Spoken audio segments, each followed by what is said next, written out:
नमस्कार प्रिय साथियों, आप सभी का हायर एजुकेशन वर्ल्ड चैनल को बहुत-बहुत स्वागत है। प्रिय साथियों, आप बिहार की उच्च शिक्षा संबंधित अगर हम महत्वपूर्ण खबर की बात करें कि अभी महत्वपूर्ण खबर क्या है?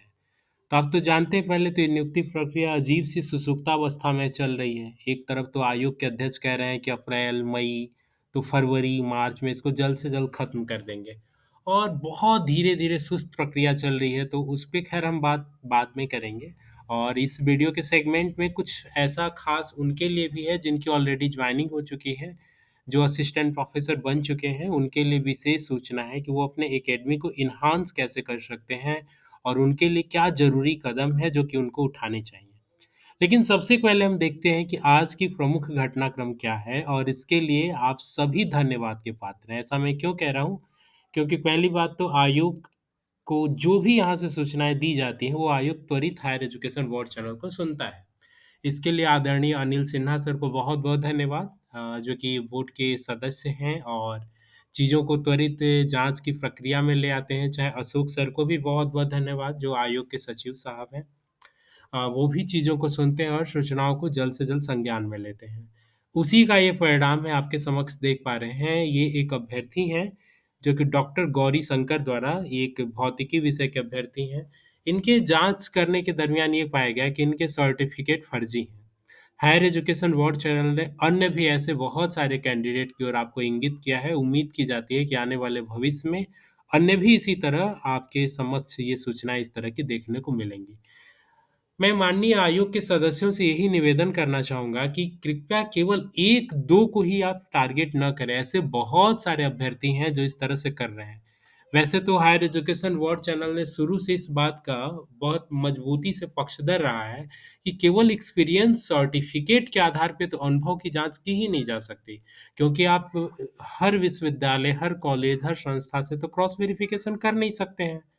और सर्टिफ़िकेट बनाना बहुत आसान है। पिछले 1-2 वीडियो में हायर एजुकेशन वर्ल्ड चैनल में आपको दिखाया भी था कि सर्टिफ़िकेट कितना आसानी से बन सकता है। तो इसके लिए क्या किया जा सकता था? इसके लिए किया जा सकता था कि सैलरी स्लिप माँगी जा सकती थी, ठीक है? जॉइनिंग लेटर माँगा जा सकता था। ओके, सबसे प्रमुख होता है सैलरी स्लिप। सैलरी स्लिप से एक-एक चीज़ पता चल जाता है कि अभ्यर्थी को वास्तव में सैलरी वगैरह भी मिल रही है कि नहीं मिल रही है और उसकी जॉइनिंग वगैरह कब हुई है। जॉइनिंग अगर आप जॉइनिंग लेटर वगैरह माँग लेते तो सब कुछ पता चल जाता।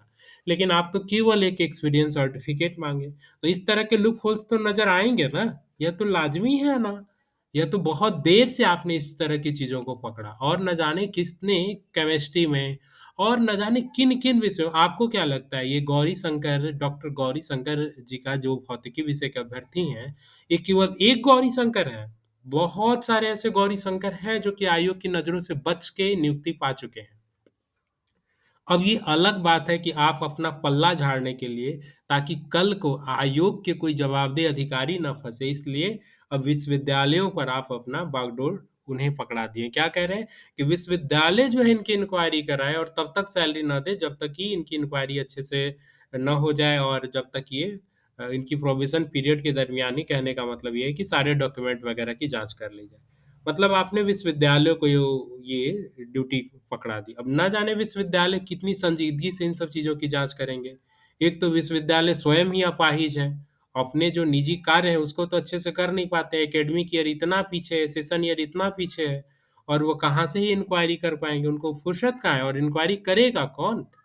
वहाँ पे तो भी तो कोई इंसान बैठा हुआ है। क्या विश्वविद्यालय के द्वारा इसमें मिली-भगत नहीं हो सकती है क्या? आप तो आप निकाय थे बिहार विश्वविद्यालय सेवा आयोग, आपको अच्छे से जाँच करनी थी। अब आप विश्वविद्यालय को पकड़ा रहे हैं ताकि कल को आप पर कोई क्लेम भी उठे, जैसे हायर एजुकेशन बोर्ड चैनल ने हाल में ही एक दिव्यांग सर्टिफ़िकेट आपको दिखाया था।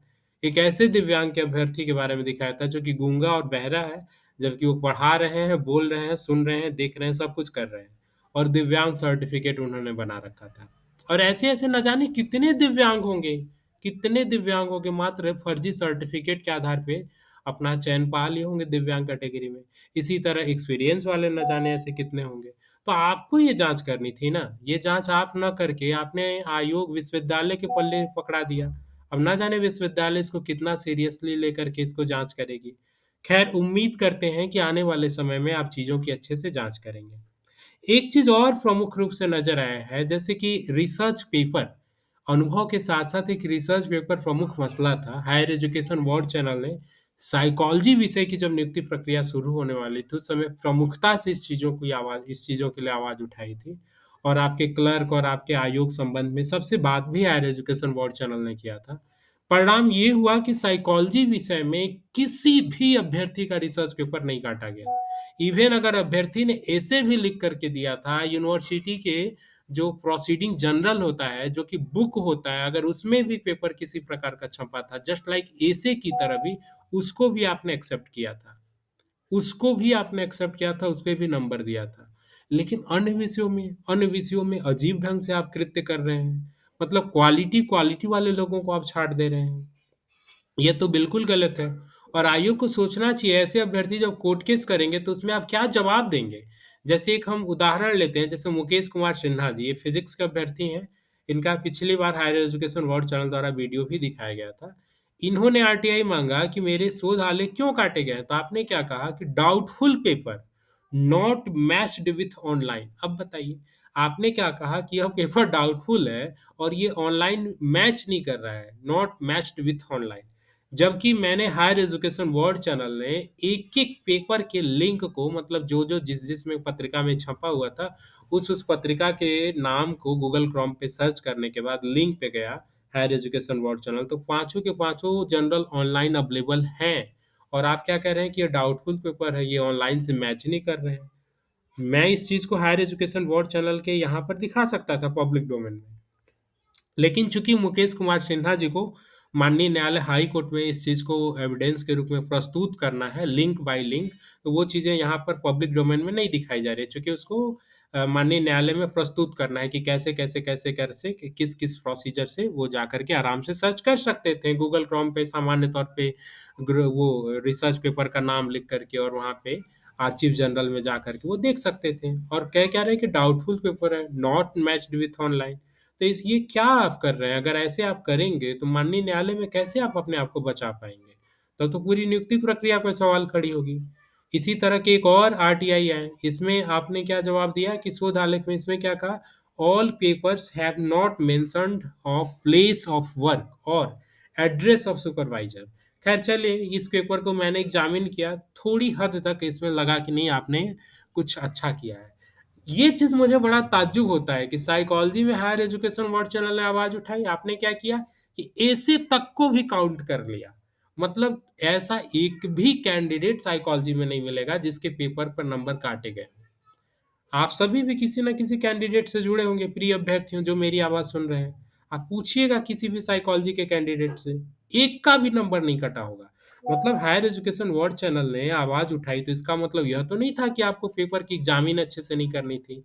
अरे जो आपने एसओपी बना रखा है, स्टैंडर्ड ऑपरेटिंग प्रोसीजर, उसको तो फ़ॉलो अप करना था।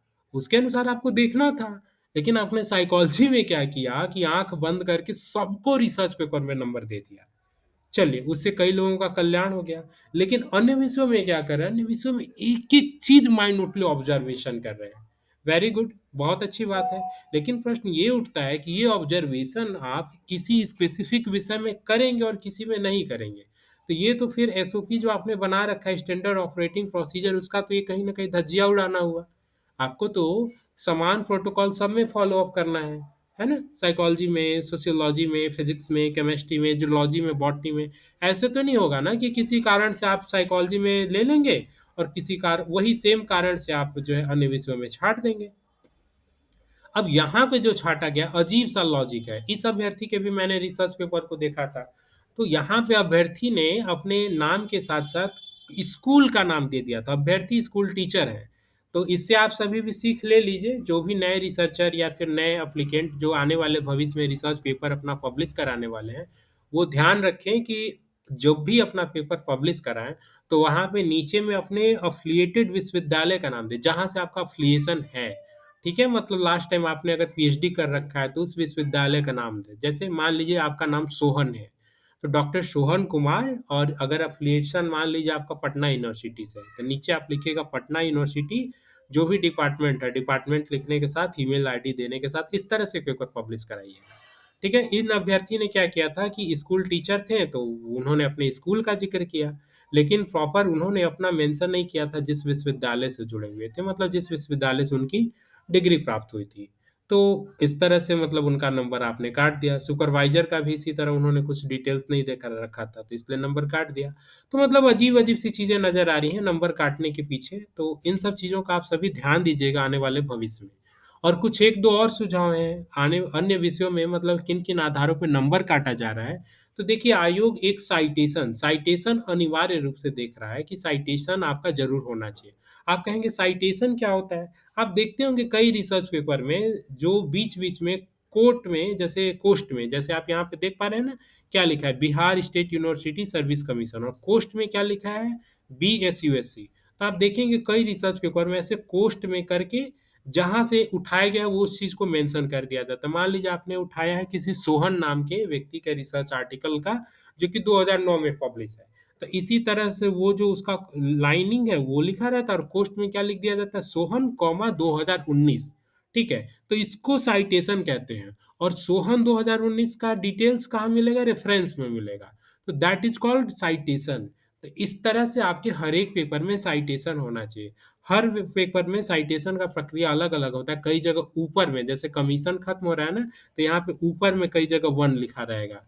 फिर दूसरा रेफ़रेंस जो रहेगा वहाँ पे 2 लिखा रहेगा और 1 का क्या तात्पर्य है वो रेफ़रेंस में आकर के मिलेगा।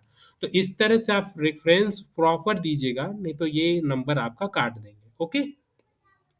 और कई लोगों को ये डाउट है कि क्या पेपर हमको केयर में कराना चाहिए, पीयर रिव्यूड में कराना चाहिए। तो देखिए, आयोग इन सब चीज़ों को बिल्कुल ही नहीं ध्यान दे रहा है कि आपका पेपर केयर में है, कि पीयर में है, कि स्कॉपस जनरल में है। उनको क्वालिटी से मतलब है। अगर आप साइंस के अभ्यर्थी हैं, साइकोलॉजी के हैं, एजुकेशन के हैं और आपको सोशियोलॉजी के हैं, तो ये सब डेटा एनालिसिस वाले पेपर आप अगर करें तो वो बेहतर होगा। ठीक है? तो आप इन सब चीज़ों का ध्यान रखें।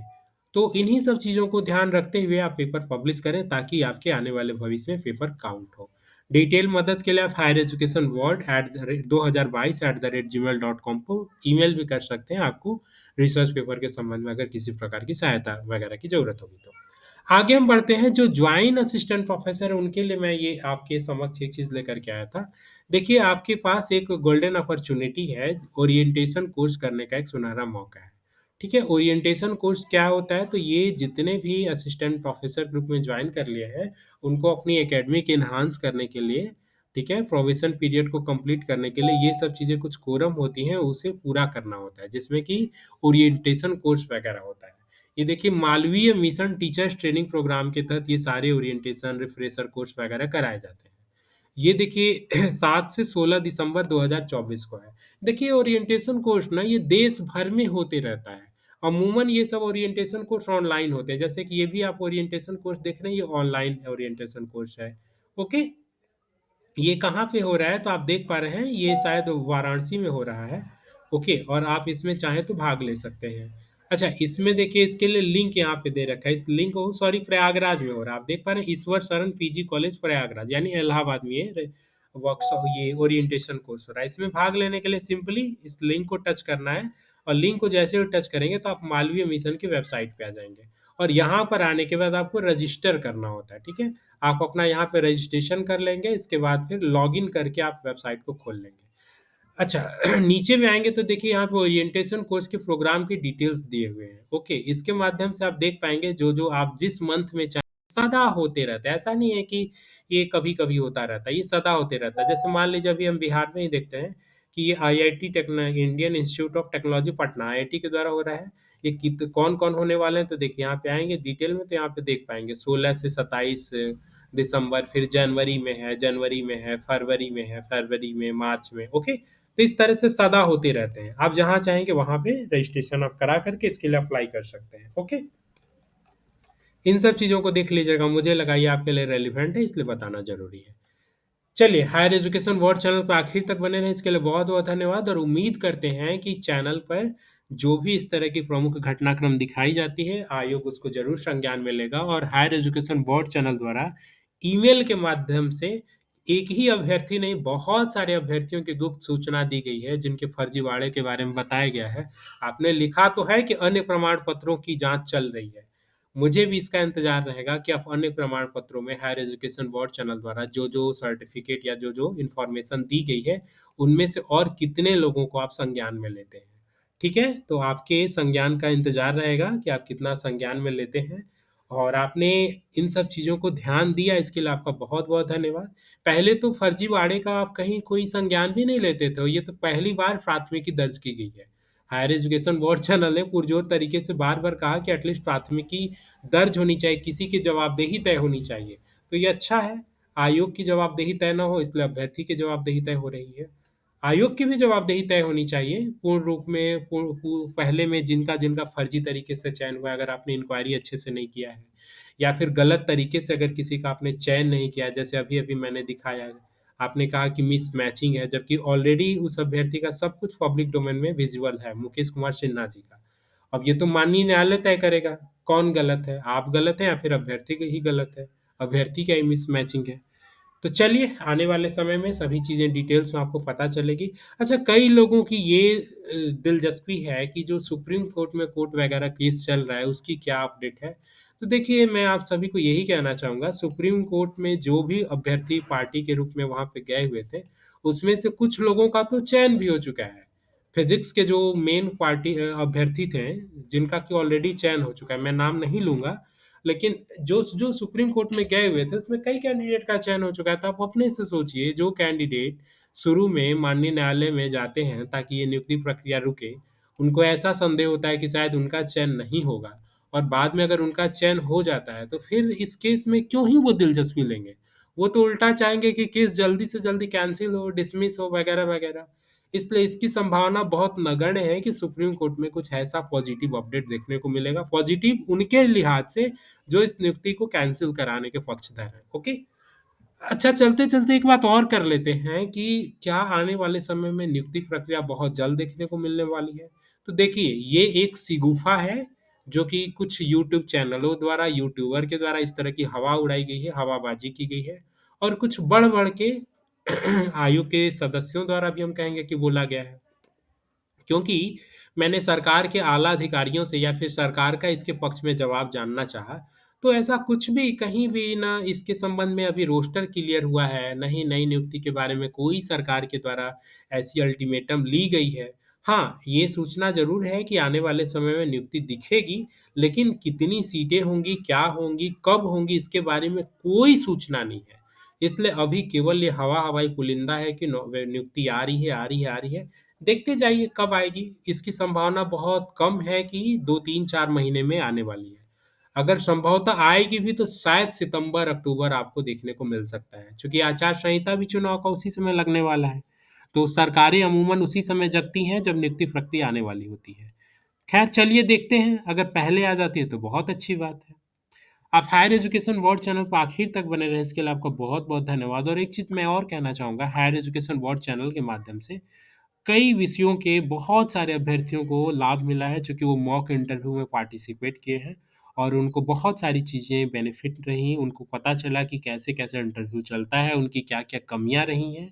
तो आप अगर हायर एजुकेशन बोर्ड चैनल के माध्यम से मॉक इंटरव्यू में भी पार्टिसिपेट करना चाहते हैं, तो हायर एजुकेशन बोर्ड चैनल के डिस्क्रिप्शन में और कमेंट सेक्शन में जाकर के आप रजिस्ट्रेशन कर सकते हैं, जिसके माध्यम से आप मॉक इंटरव्यू में भाग ले सकते हैं।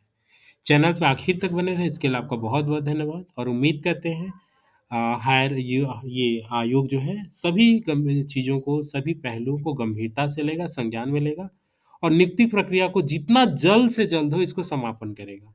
हिस्ट्री विषय में बहुत विलंब हो रहा है, समझ सकते हैं, अभ्यर्थियों की संख्या अधिक थी, लेकिन फिर भी आपको इतनी देर नहीं करनी चाहिए जितनी देर आप कर रहे हैं।